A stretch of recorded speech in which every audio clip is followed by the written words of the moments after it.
Donc, j'appelle donc Georges-Henri Fournier, pardonne-moi, à modérer cette séance qu'il a organisée.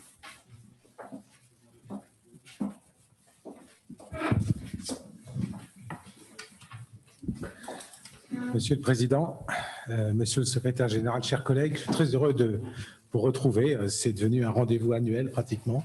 J'espère que cela pourra continuer. On espère ainsi vous apporter un éclairage sur la thématique d'aujourd'hui qui sera l'urologie de demain. L'urologie de demain, on va le voir, elle est bien entendu, elle n'a pas vocation à être exhaustive, elle a vocation simplement à faire un point sur ce qui bouge et qui va arriver. C'est donc pas une urologie futuriste où je vais vous parler des nanorobots dans le flux sanguin, c'est pas du tout ça. C'est simplement pour essayer de percevoir les grandes tendances qui font que dans les 5 ans qui viennent, certains éléments de notre profession et de notre spécialité vont apparaître à la lumière de déjà l'existant. Comme vous le savez, il peut y avoir des ruptures chirurgicales, une technologie qui arrive d'un coup, on ne l'avait pas vu venir, mais c'est assez rare. La plupart du temps, les choses sont assez prévisibles. Et c'est la raison pour laquelle j'ai sollicité quelques collègues qui ont tous des singularités de connaître parfaitement leur domaine et qui effectivement, à qui on a demandé cet exercice particulier, c'est de projeter l'avenir de l'urologie dans chacun des domaines concernés.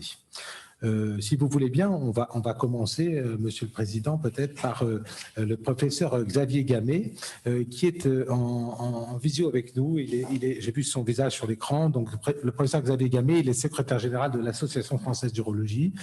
Il est également PUPH au CHU de Toulouse. Et sa singularité, outre ses grandes qualités pour l'affût, il a une particularité, c'est d'être un expert en chirurgie fonctionnelle, en urologie fonctionnelle en général. Je vais donc lui passer la parole. Xavier, je ne sais pas si tu nous entends, et en tout cas, on te donne la parole à toi. Oui, bonjour à tous. Oui, je vous entends parfaitement bien.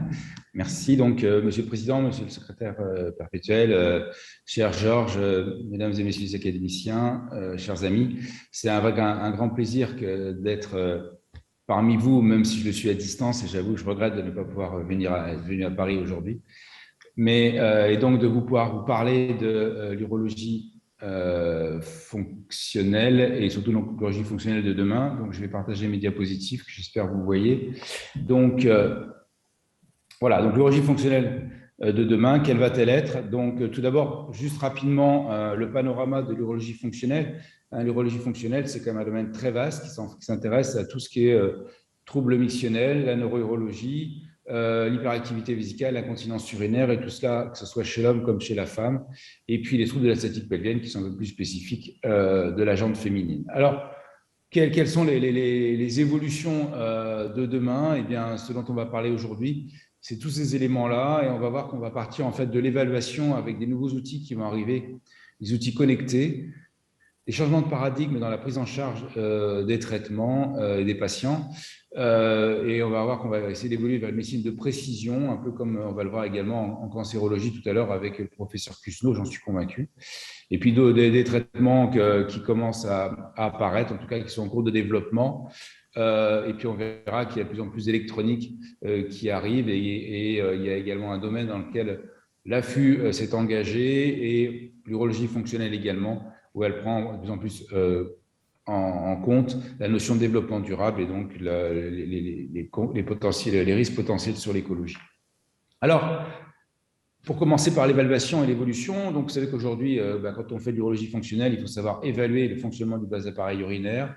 Alors, ça passe par les calendriers mictionnels, les patients notent à chaque fois qu'ils vont uriner, les volumes, etc., etc. Et vous voyez, les patients viennent en consultation avec ce type de papier, de feuilles sur lesquelles les choses sont indiquées.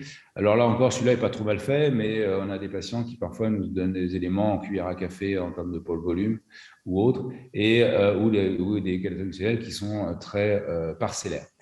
Et puis, à côté de ça, on a le bilan urodynamique. On va mettre une sonde dans la vessie, remplir la vessie avec de l'eau, demander au monsieur ou aux dames d'uriner en position demi-assise, ce qui n'est pas franchement très physiologique, et donc qui pose un problème de reproductibilité et de représentation vraiment de ce qui se passe en réalité au quotidien pour ces patients. Alors, eh bien, grâce aux différents dispositifs connectés, en particulier aux textiles connectés. Et ça, c'est un élément important qui nous vient du monde sportif, puisque on sait aujourd'hui qu'il n'y a pas un grand joueur d'un grand club de rugby ou de football. Et on sait, par exemple, dans le top 14, c'est le Stade Toulousain qui a été le premier à avoir été équipé de ce type de maillot, qui permet en fait au staff technique de savoir exactement combien a couru le patient, le sportif, combien il a transpiré, etc., etc. Eh bien, aujourd'hui, on va avoir des textiles connectés qui vont permettre de faire exactement la même chose. Alors, ça existe déjà en neurologie, pour faire l'équivalent d'électromyographie. Eh bien, on aura ce type de culottes connectées que vous voyez là, qui vont nous permettre de suivre à domicile le fonctionnement de la vessie, d'enregistrer également le nombre de mictions, les fuites, le volume des fuites, et capable de dire si le muscle détrusor, la vessie, est capable de se contracter ou pas. Donc, un vrai reflet en vie réelle de ce qui se passe au niveau du bas appareil urinaire pour mieux comprendre les symptômes du patient et la pathologie sous-jacente. Et en parallèle, il y a déjà des applications qui sont disponibles pour faire les calendriers mictionnels et qui demain seront reliées en fait avec les tissus connectés, et notamment cette application qui a été développée conjointement avec l'équipe Pierre-Fabre Médicaments et la Société française d'urologie. Alors voici, j'allais dire en primeur, les prototypes des premières culottes connectées avec le calculateur qu'on voit, qui est la boîte noire, là, un peu comme un téléphone portable, et qui permet effectivement de récolter toutes les informations. Et on va aller beaucoup plus loin parce qu'en fait, ces systèmes de culottes connectées, eh bien, bien sûr, les données vont être enregistrées dans l'enregistreur et sur le téléphone portable. Ensuite, ça part sur un cloud et ça va pouvoir nous donner plein d'informations sur la physiologie réelle et la physiopathologie des pathologies. Et puis, en pratique clinique, pour le praticien, eh bien, il aura sur son ordinateur les résultats de ces différentes évaluations. Donc, vous voyez, l'urologie fonctionnelle de demain, dans son évaluation, va devenir de plus en plus connectée avec des outils qu'on connaît déjà dans d'autres domaines et qui vont venir s'ajouter à notre arsenal. Alors, il faut également parler des modifications dans le paradigme thérapeutique. Alors, j'ai pris l'exemple de l'hyperactivité vésicale, ces patients qui vont uriner tout le temps et surtout avec des urgences qui courent aux toilettes. Eh bien, aujourd'hui, si on prend les différentes recommandations qui sont accessibles, qui sont disponibles, eh bien, elles élaborent les thérapies par ligne. Première ligne, deuxième ligne, troisième ligne, quatrième ligne, un peu comme on le sait en cancérologie encore aujourd'hui, dans un grand nombre de domaines. Alors qu'en fait, on sait très bien qu'il y a certains patients qui vont répondre plutôt à un type de traitement qu'à un autre. C'est pour ça que le changement de paradigme, en fait, c'est de mettre tous les traitements au même niveau, essayer de mieux comprendre quel est le phénotype en fait du dysfonctionnement et quelle est la cause. Est-ce que dans cette situation-là, c'est un problème de vessie, un problème de nerfs, un problème de stress, un problème autre, et à partir de là, adapter le bon traitement au bon patient. Et donc, c'est vraiment un vrai changement pour l'urologie fonctionnelle. On n'était pas encore dans cette idée-là. C'est des choses qui se mettent en place aujourd'hui.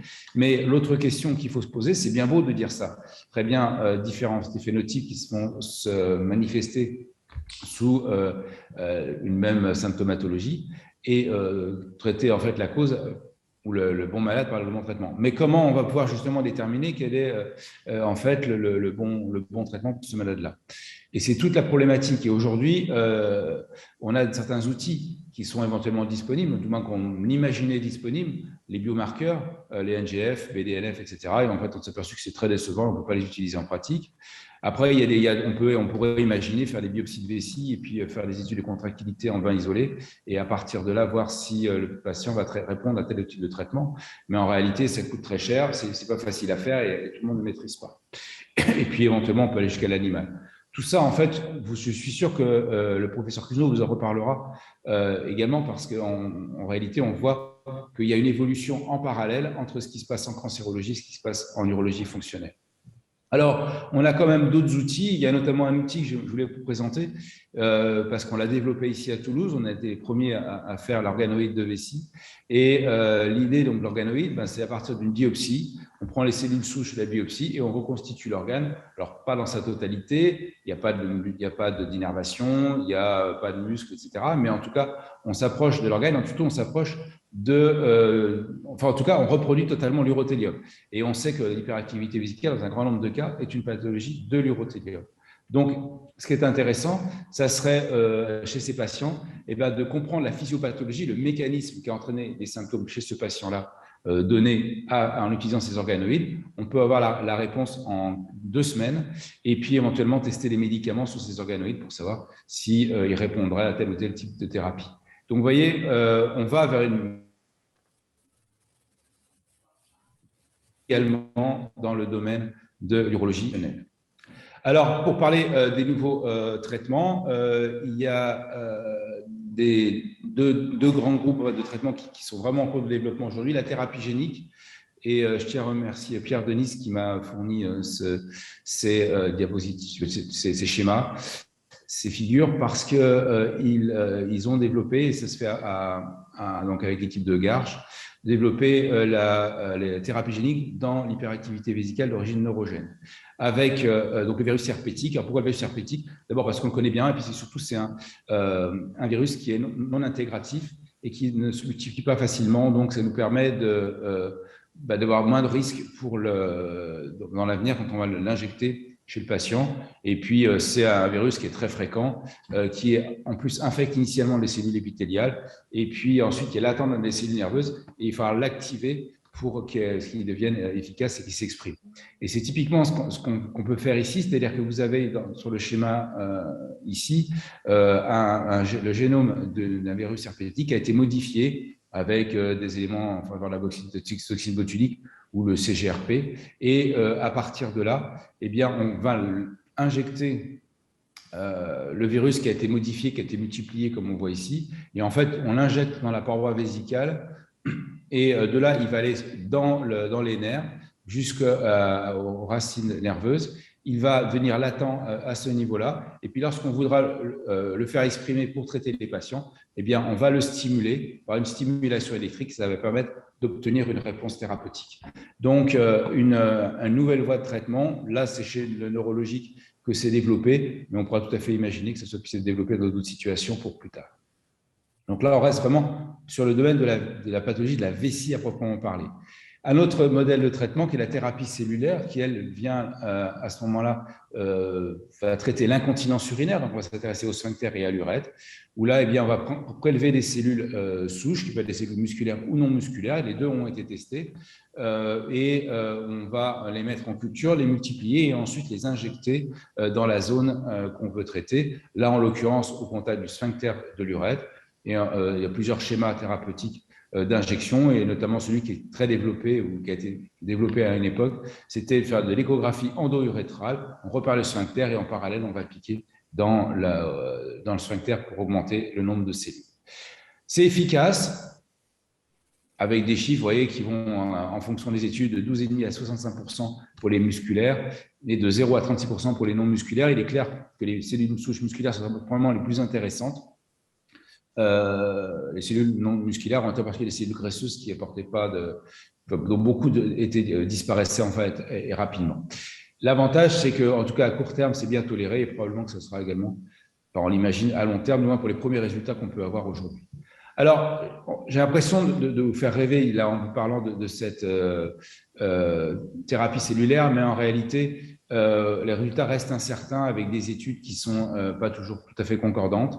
Et même si, vous voyez, dans la presse, on peut lire que voilà, les cellules souches arrivent pour traiter la continence urinaire, eh bien, en réalité, quand on regarde les études et la dernière analyse de la littérature qui a été publiée au mois d'octobre cette année, eh bien, qui dit que on sait que c'est bien toléré. Par contre, on n'est pas du tout sûr de l'efficacité à long terme, enfin moyen ou à long terme.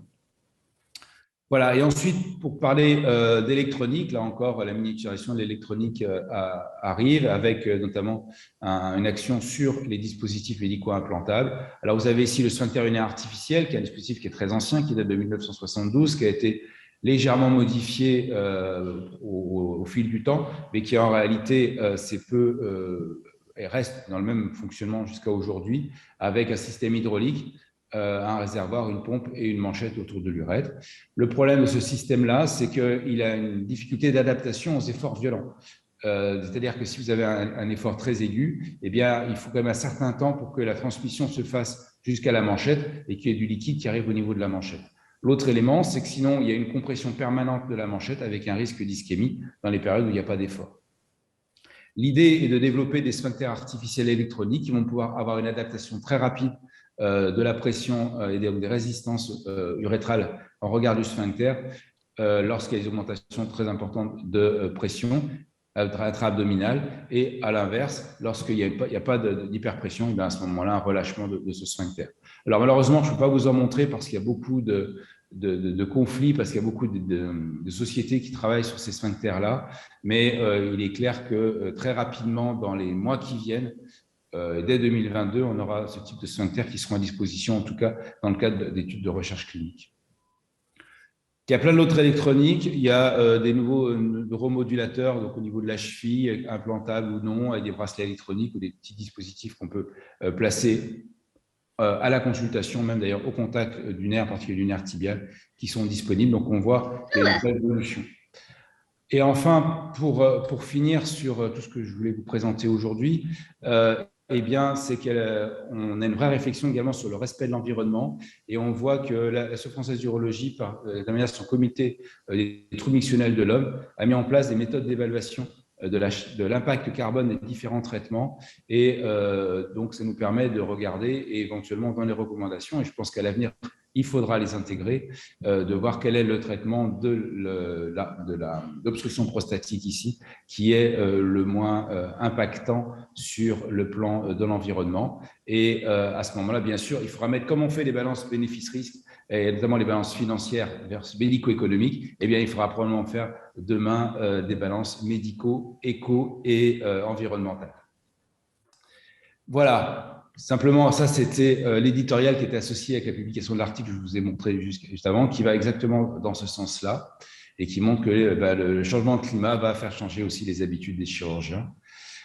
Voilà tout ce que je voulais vous présenter aujourd'hui. Donc, en conclusion, l'urologie fonctionnelle de demain, elle sera donc connectée. Elle va tendre vers une médecine de précision. Il y aura la thérapie cellulaire, les thérapies géniques qui sont en train de se développer, et puis de plus en plus d'électronique, comme on a pu le voir. Et enfin, elle sera verte. Je vous remercie de votre attention. Si vous avez des questions.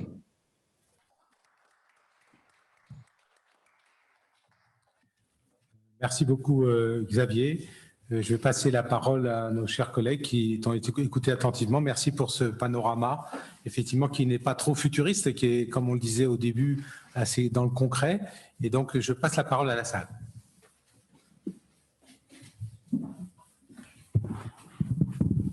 Philippe Montupet. Merci beaucoup pour cet exposé essentiel, très intéressant, sur des techniques qui, comme vous l'avez précisé, ont démarré il y a près de 50 ans en ce qui concerne le sphincter artificiel. Et d'après ce que vous avez dit aussi concernant ce sphincter qui n'ont pas connu des progrès fracassants, en revanche, ce que vous avez dit, votre riche exposé sur la thérapie cellulaire était passionnant. J'aimerais avoir deux compléments d'information.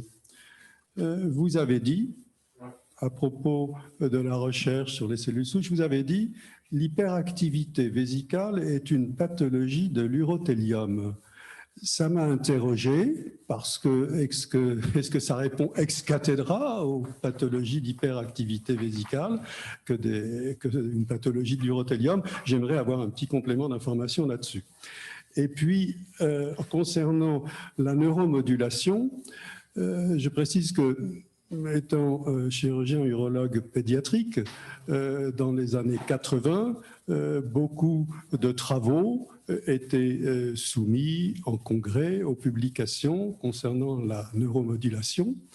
Et là, certainement, vous avez dû synthétiser, mais c'était un peu un raccourci sur la neuromodulation, donc j'aimerais aussi avoir un complément d'information sur l'évolution des techniques de neuromodulation. Tout cela se greffant effectivement sur les recherches actuelles de l'urologie connectée. Merci d'avance. Oui, merci beaucoup pour vos questions. Alors oui, l'hyperactivité vésicale, en fait, là encore, le paradigme et la physiopathologie a beaucoup évolué sur ces 15 dernières années ou 10 dernières années, puisque effectivement, pendant longtemps, on en faisait une maladie musculaire, et en particulier donc, du détrusor, avec en fait, derrière tout ça, un mécanisme d'action de certains traitements, notamment les anticholinergiques. En réalité, les derniers travaux ont montré que c'était avant tout une pathologie de l'urothélium avec une modification d'expression d'un certain nombre de neuromédiateurs au niveau de l'urothélium. En réalité, on s'est rendu compte tout simplement que l'urothélium n'était plus une barrière inerte, mais était quelque chose de tout à fait vivant, qui fonctionnait quasiment comme un cerveau et qui est donc capable de produire de la substance P, des anticholinergiques, de l'acetylcholine,